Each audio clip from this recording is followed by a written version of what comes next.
What is going on, guys? Welcome to episode number 46 of our Texas Rangers franchise. We're currently sitting here at 24-13 after a nice victory against the Chicago Cubs, which we saw in episode 45. Although we did lose the very last game, 3-8. Here are just some of the matchups that we're looking at in the month of May. We have a pretty easy schedule, guys. A lot of teams that we're playing up against, other than Minnesota, we're actually under 500. You guys can see that we cleaned up. We are now 37-20 by going 17-10 in the month of May. That is huge. That is absolutely huge to be 17 games over 500 before June. That gives you a lot of wiggle room and leeway in case some injuries start happening. I can't stress the importance enough of getting off to a hot start in baseball. It's a very, very tough thing to do, is try to catch teams that did get off the hot starts, because they do have that advantage going throughout the rest of the year. Taking a look at some of the bigger blowout games that we had in the month of May. We see the offensive production was absolutely there. Robby Ray moving to 6-2, 8 innings with 7 strikeouts. I also want to focus on this game too, the AL West matchup here between the Rangers and the Mariners. Lowe Riley now hitting 289, so that's a nice thing to see. LeMahieu, 3 RBIs in that game, 3 for 5. So our offense is right there. Jake Lamb, 2 ribbies. LeMahieu had a home run. Riley and LeMahieu had stolen bases. Robbie Ray yet again, 8 innings, multiple strikeouts. This team's looking really good, really good. I'm really excited for what's going to happen here in the postseason. I don't think that we are going to miss the postseason. We better not. We better not miss the postseason. We got a lot of money and assets invested into this group in this Ranger Blue. German Marquez was one of our top guys that we picked up in the offseason, and he is struggling right now with a 5.4. Again, it's early, so a lot of things can happen, but our offense is really, really solid right now, guys. Hunter Renfroe is killing it. Carlos Correa is killing it. Joey Gallo's doing well. Lyle Riley's stepping up. I like what we're looking at here. Roger Ashley could be a little bit better, but he is still a 2-year pro. And then Mike Minor. Old man Mike Minor, the oldest guy in our starting staff, is 34 years old. He's 10-0. He's 10-0. He hasn't lost yet. Let's talk about good defense, good offense to back that type of player. I like what we're looking at. Ketel Marte leading the league in doubles, the American League, I should say.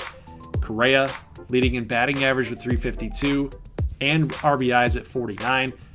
We got league leaders all over the place, guys. I think this is our year. Everything seems to kind of be lining up to where we need it to be. I think it's all coming together. Look at Robby Ray, though. He's kind of being overshadowed by Mike Minor's 10-0 start, but his ERA is insane at 1.99. Over 108. He's got 108 strikeouts. That's insane. We're not even halfway through the season yet. I mean, we've only played, 57 games? We got 30 more games left to go until halfway point? Dude's going to have over 300 strikeouts. Oh my God. If he doesn't win the Cy Young, I mean, he's got to keep it up. That's the big thing. He's got to keep up that performance. That's big time. We actually have a Cy Young leader, 2 guys that are being considered for the Cy Young, plus an American League MVP caliber offensive season with Carlos Correa. So is it foreseeable that we could have both? I don't know, but this is a great year so far in 2022. And you guys wanted to see a little bit of a minor league update. We were talking about, some people in the comment section were talking about Hans Crouse possibly getting a call up to the big league level. We have had some relief pitchers kind of struggling at this point, and that's kind of where I would see Hans Crouse being a part of our team, would be in the bullpen, because he's not going to replace anybody that's currently one of our starters. So I want to see what he's got here. He's got a really healthy fastball at about 96. He can hit 98, but he does have some struggles with the control and a little bit in location. We see him up here in the count 0-2 against Tyler Colvin. the designated hitter for Round Rock right now. But where did this even miss? Like, look at that. Coming right across the belt buckle. And no call, no favors from the umpire. So 2-2 count. We're going back again with that slurve. And Colvin just says, yeah, righty-lefty matchup. Yeah, you give me something down the middle like that, I'm just gonna yank it over here to right field, over the bleachers. So 345-foot shot. We'll see it one more time. I mean, it was the same pitch, same spot. Umpire called it a ball.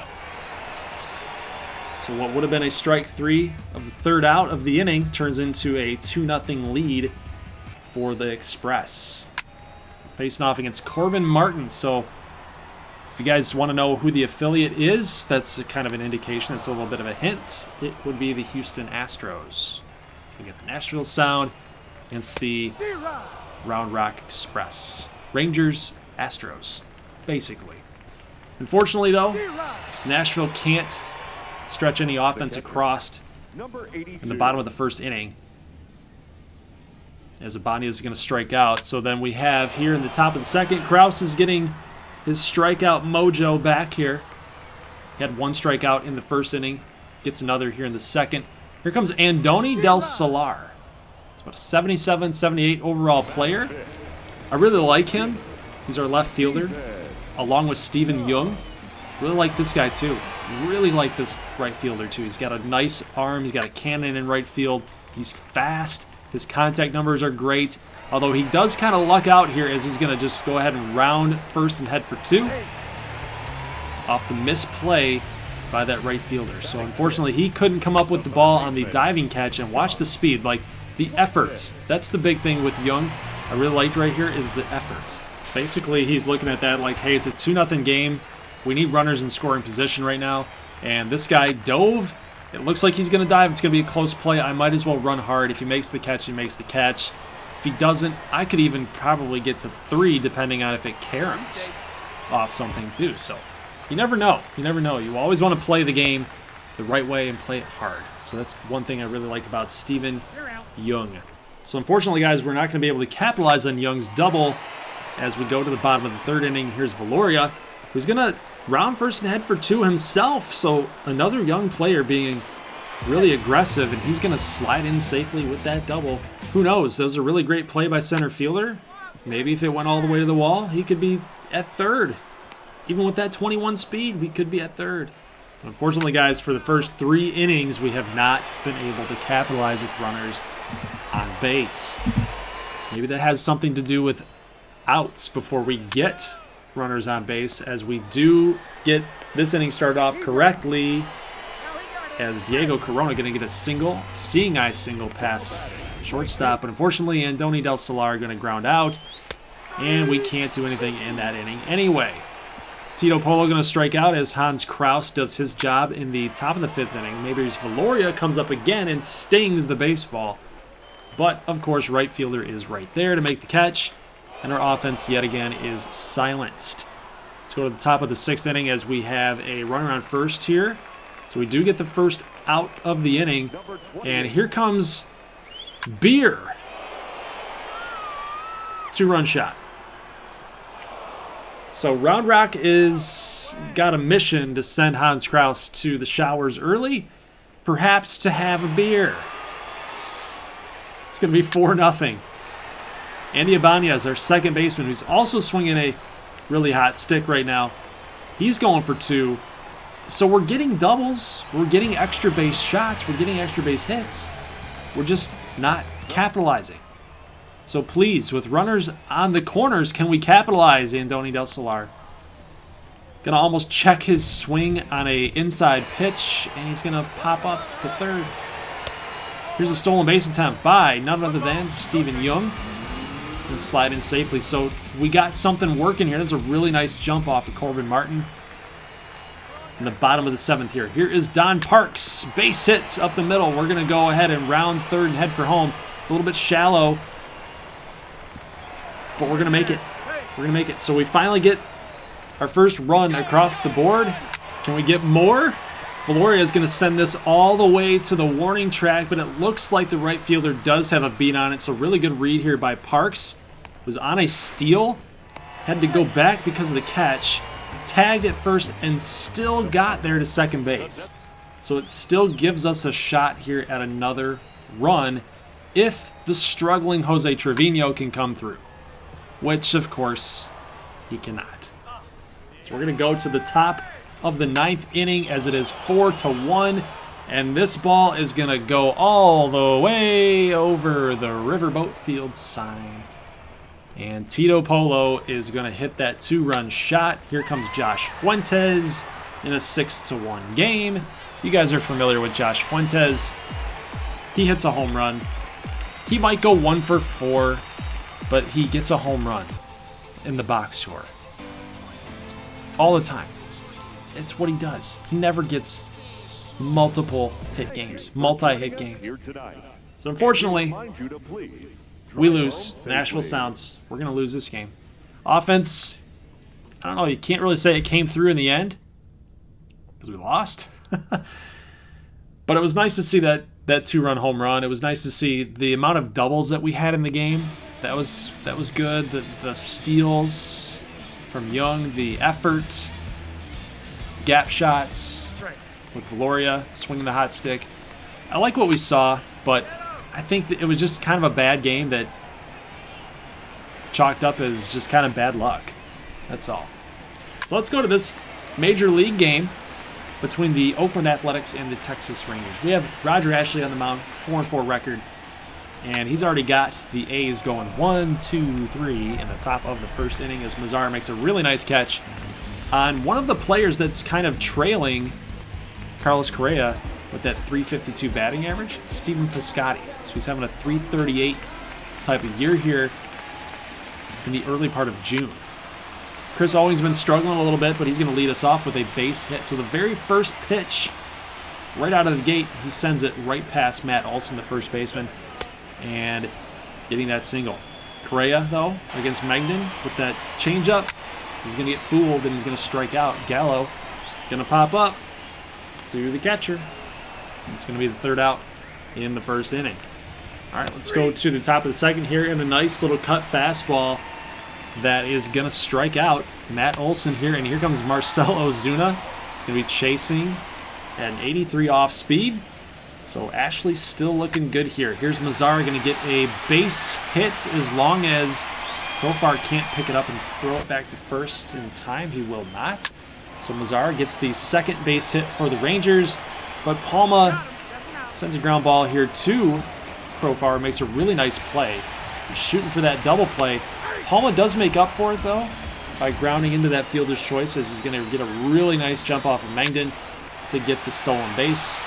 And on a 3-2 count, by O'Reilly, who's been playing well, going to ground out. So unfortunately, he never comes through for us in the clutch, I feel like with runners on base, he just isn't very good. We need to hit him lower, even lower in the order than he already is.